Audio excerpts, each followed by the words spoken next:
Oh, yeah. Oh, yeah. Tasha's my girl.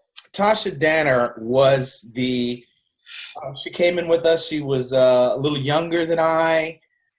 She was the cute thing that came in and had all the boys going crazy. And she has grown into an extraordinarily impressive young woman, socially conscious, and an entrepreneur. And I've always really been impressed by her mind, and I'm really anxious for you to talk to her.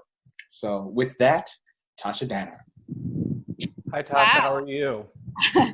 I'm good. That was a great introduction. Thank you. I want to let you guys know that I'm outside and I'm at a construction site because that's where I work.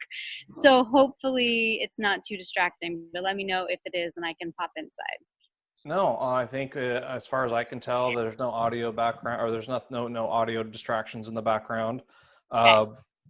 Are you able to get your video to work or no? Oh, is it not working? I'm looking. I thought I did. Start video. There we go. Allow. There we go. Hey. Nice to meet you.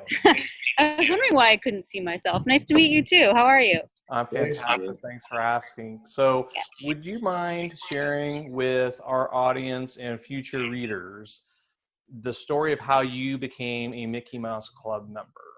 Oh, wow. It's become legend. No. I, like many other of the Mouseketeers, was a child actor, and I had done, some commercials and some theater, and had an agent in New York, but I lived in Indianapolis, and my agent in New York let me know about auditions that were happening in Indianapolis. So I actually auditioned in Indianapolis through my agent, got the call back, got another call back, ended up in LA with, I think Dale was at that. There's a picture of us, right, Dale? I think we were in LA at the same time and went through that big round of auditions. And then I guess probably about a month after that, got the call. And I remember the story of that because I was on the phone with my boyfriend and I asked the casting director who called me to hold because I had to actually speak to my boyfriend and tell him. I was like, oh wait, my boyfriend's on the other line. I'm gonna. So yeah. So that was the fun story of that. 13 years old. What can you expect from a 13-year-old? Well, that's amazing. So it's our understanding that that being a part of the Mickey Mouse Club entailed quite intensive training from Walt, from Walt Disney and Disney themselves. And so, how did that, what was some of the, I guess, what's the most important lesson that you believe during that training that you took away from that? I mean, just the lesson of hard work, and just how if you work hard at something, you get far. And I just guess loving something, and if you love it enough, you enjoy the hard work.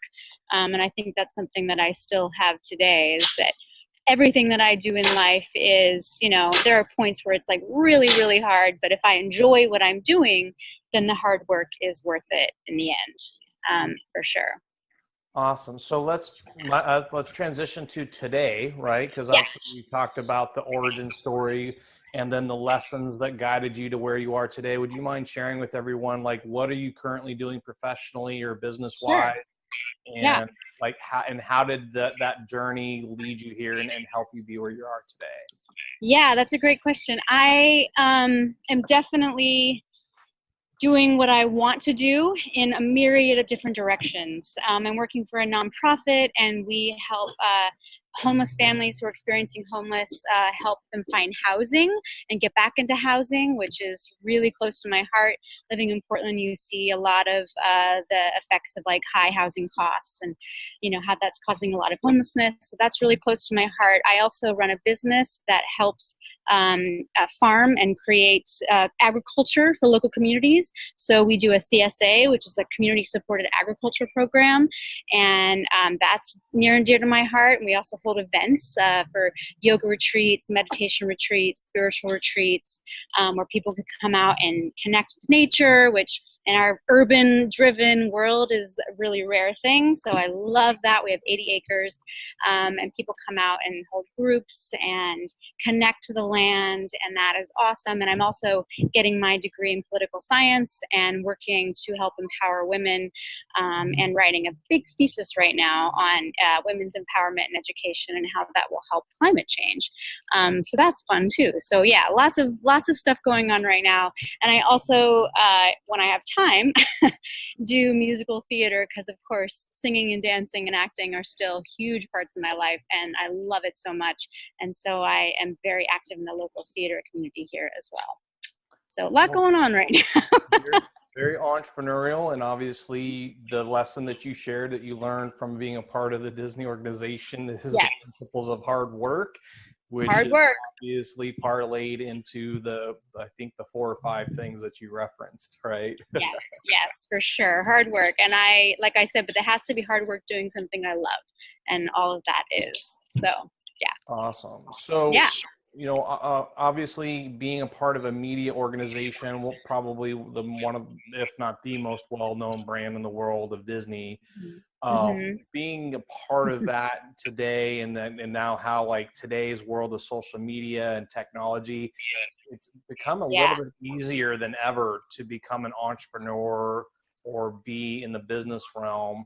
So for those that are looking to be entrepreneurs and business owners, what's the one tip that you would give them in today's age of technology and media and social media? Yeah, that's a really good question. I think you have to stay focused on your passion and not let all the outside noise distract you, because in this day and age, it's really easy to worry about what other people are thinking. And if you do that too much, you'll lose focus on your goal, because you can't please all the people all the time.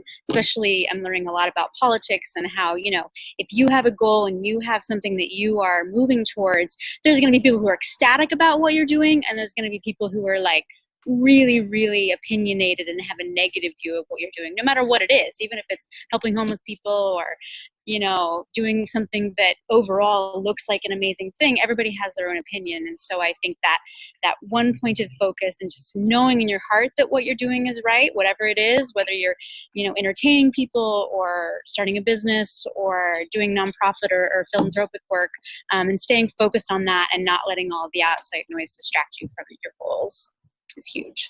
Awesome. Insightful advice. So obviously the Mickey Mouse Club event, the 30-year reunion tour, is coming up.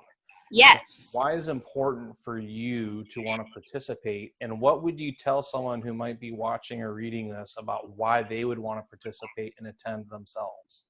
It's going to be kind of epic. It's going to be historic. I think Dale had mentioned that, we've had little mini reunions here and there where we get together and we go watch someone in a show, or when we were all living in New York, we went to go see Tony, or, people that live in LA go help, they support each other, which is amazing. But we've never met each other on this scale. And I think I'm so amazed that they got Joey, our friend from high school, that's going to be there. So that's going to be amazing, like a nice tie-in of our childhood friend. And it's just going to be a historic event. I know that sounds ridiculous, but it's not. I think that's true. It's going to be a historic event where we are all coming together, helping support each other in our aspirations, and everybody has different things going on. Some people are still in the music business, some people are still acting, some people are really, entrepreneurial and doing philanthropic stuff. And I think that support is going to be really apparent, and people want to be a part of that. And I'm amazed at the scale of it, because it kind of started out really whatever, we'll get together, and now it's this huge thing. But I don't think I could miss it. I feel it's something, it's like my childhood friends, it's good people, I want them there with me. So yeah, I'm just really, really excited, for sure. Well, awesome. Well, you never know who might be watching or reading this at some point, and you're very well connected to some very famous and popular people who, but outside the realm of Disney and the Mickey Mouse Club, who is the one person that is still here with us on this earth that you'd love to meet or connect with? That's such a hard question to give me without any warning. Okay. Wow. I mean, I love musicians and I love female musicians, and I have to kind of, I can't pick one. I have to pick three. I have to say Brandy Carlisle because she's my hero and I love every single one of her songs. Patty Griffin, because I am singing one of her songs, hopefully, at the event, and I sing her songs on the piano constantly, and just her spirit and her songwriting move me. And then Sarah Bareilles, because I didn't know that she was connected to this at all, but Waitress is one of my favorite musicals, and I am in love. Oh, and you know, Lin-Manuel Miranda because of Hamilton. So 4. I can't pick just one. Sorry, 4. Well, that's awesome. Hopefully this might turn into maybe that happening at some point someday. Oh, I would die. So do you want to share, now that we have a little bit of time between now and our next interview, like maybe you want to share your favorite memory that you had of being as a part of the show, and then maybe Dale, maybe you want to share something like, I don't know, interesting, fun, embarrassing about Tasha. Oh, well, one of my favorite memories is I always loved the backstage stuff. I mean, the onstage stuff was really fun, but we just had so much fun in our dressing rooms waiting. And Mark is one of my favorite people. He still is to this day, Mark Warden. And he used to just make us laugh in our dressing rooms. And he would always play pranks. And, you know, he was just one of the sweetest, kindest people, but also just irreverent and funny and ridiculous. And every time he was back in our dressing rooms, he would make us laugh. So I think that's my fondest memory, is just him being back in our dressing rooms and consistently making us laugh and literally on the floor laughing. Yeah.